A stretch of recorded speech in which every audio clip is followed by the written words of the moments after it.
وعلیکم السلام ورحمۃ اللہ وبرکاتہ۔ کسی بھائی نے پوسٹ کیا ہے کہ فجر کے بعد عصر کے بعد تیسرا کلمہ استغفر اللہ اور درود شریف 100 مرتبہ پڑھنا چاہیے، اس کی کیا حقیقت ہے؟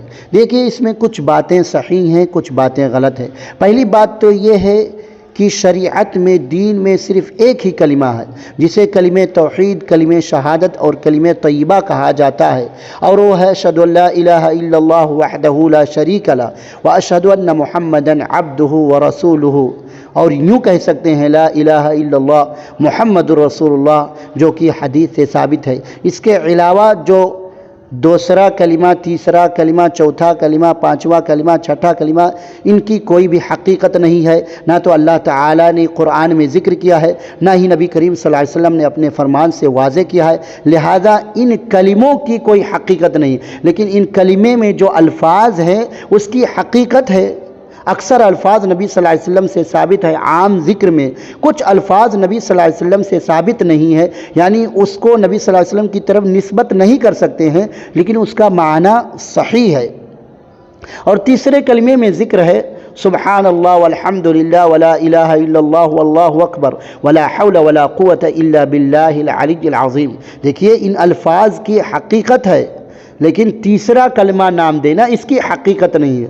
نبی صلی اللہ علیہ وسلم نے فرمایا کہ اللہ تعالیٰ کے نزدیک سبحان اللہ والحمد للہ ولا الہ الا اللہ واللہ اکبر یہ محبوب ہے۔